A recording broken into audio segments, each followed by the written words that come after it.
सदी का आखिरी साल था जब दुनिया के कुल उत्पादन का 1/4 माल भारत में तैयार होता था। इसी वजह से भारत को सोने की चिड़िया भी कहा जाता था। उस समय दिल्ली के तख्त पर मुगल बादशाह जलालुद्दीन मोहम्मद अकबर की हुकूमत थी। वह दुनिया का सबसे दौलतमंद बादशाहों में से एक था। दूसरी तरफ उसी दौर में ब्रिटेन गृहयुद्ध से उबर रहा था।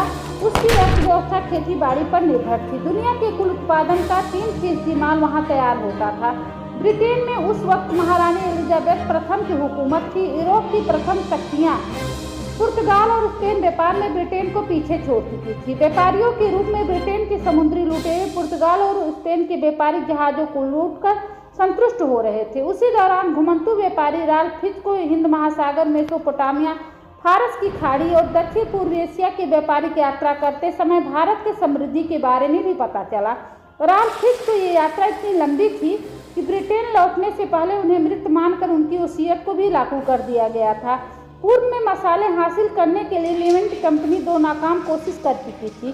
भारत के बारे में राल्फ फिच की जानकारी के आधार पर जेम्स लेकेस्टर ने ब्रिटेन के 200 से अधिक प्रभावशाली व्यावसायिक पेशेवर को इस दिशा में आगे बढ़ने का विचार भी आया और 31 दिसंबर 1600 को एक नई कंपनी की नींव डाली गई। महारानी से एशिया में व्यापार का एकाधिकार भी प्राप्त किया गया।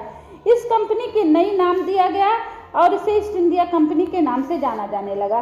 शुरुआती सालों में दूसरे क्षेत्रों में यात्रा करने के बाद अगस्त 1608 में कैप्टन विलियम हॉकिंस ने भारत के सूरत बंदरगाह पर अपने जहाज हेक्टर का लंगर डालकर ईस्ट इंडिया कंपनी का आने का ऐलान कर दिया। हिंद महासागर में ब्रिटेन के व्यापारिक प्रतिद्वंदी डच और पुर्तगाली पहले से मौजूद थे। तब किसी ने अनुमान भी नहीं लगाया होगा कि एक कंपनी अपने देश से 20 गुना बड़े और दुनिया के सबसे धनी देशों में से एक भारत पर ब्रिटेन शासन करने वाला है। British East India Company, that company that ruled India and a large part of the Indian subcontinent. Britain destroyed India through looting, expropriation, and outright theft. The British continent was a Rouge multinational corporation, one that was set out to trade, but also have powers to take land, to wage war, and also resolve peace. तो आज के video में हम जानेंगे कि कैसे भारत पर राज करी ईस्ट इंडिया कंपनी। तो इस समय तक बादशाह अकबर की मृत्यु हो चुकी थी। उस समय संपत्ति के मामले में केवल चीन के मिंग राजवंश बादशाह अकबर की बराबरी कर सकते थे। अब अकबर के शहजादे सलीम अर्थात जहांगीर तख्त पर आसीन हो चुके थे।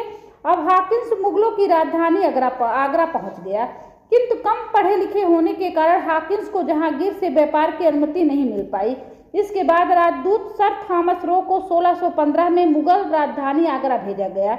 वह अपने साथ बहुमूल्य तोहफे भी लेकर गया। उन तोहफों में शिकारी कुत्ते, जहांगीर के पसंदीदा शराब भी उपहार के रूप में उन्हें भेंट में दिया गया।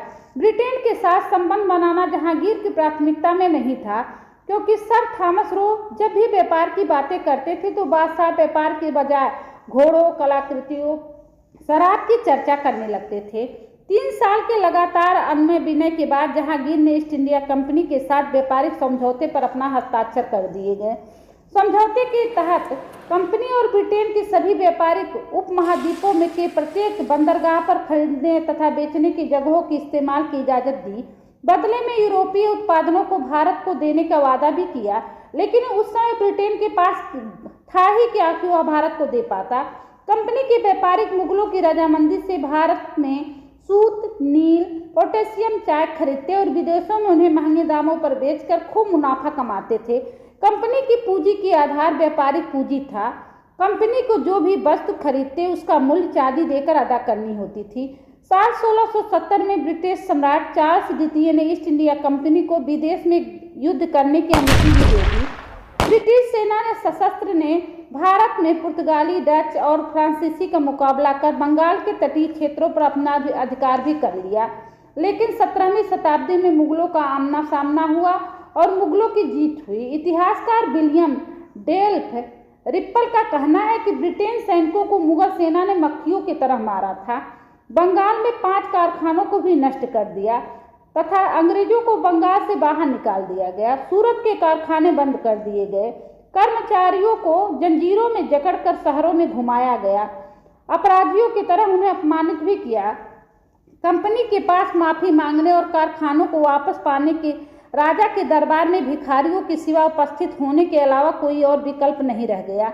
ब्रिटिश सरकार ने आधिकारिक रूप से हेनरी एवरी की निंदा की और मुगल बादशाह से माफी मांगी।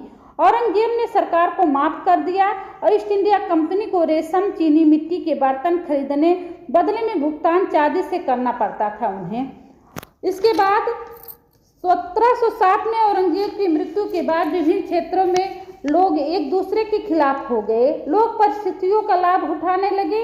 एक समय ऐसा भी आ गया जब ईस्ट इंडिया कंपनी व्यापारिक कंपनी थी, वह उसके पास 2.5 लाख सैनिकों की एक फौज भी खड़ी हो गई और जहां व्यापार से लाभ की संभावना नहीं हो पाती थी, वहां सेना उसे संभव बना देती थी।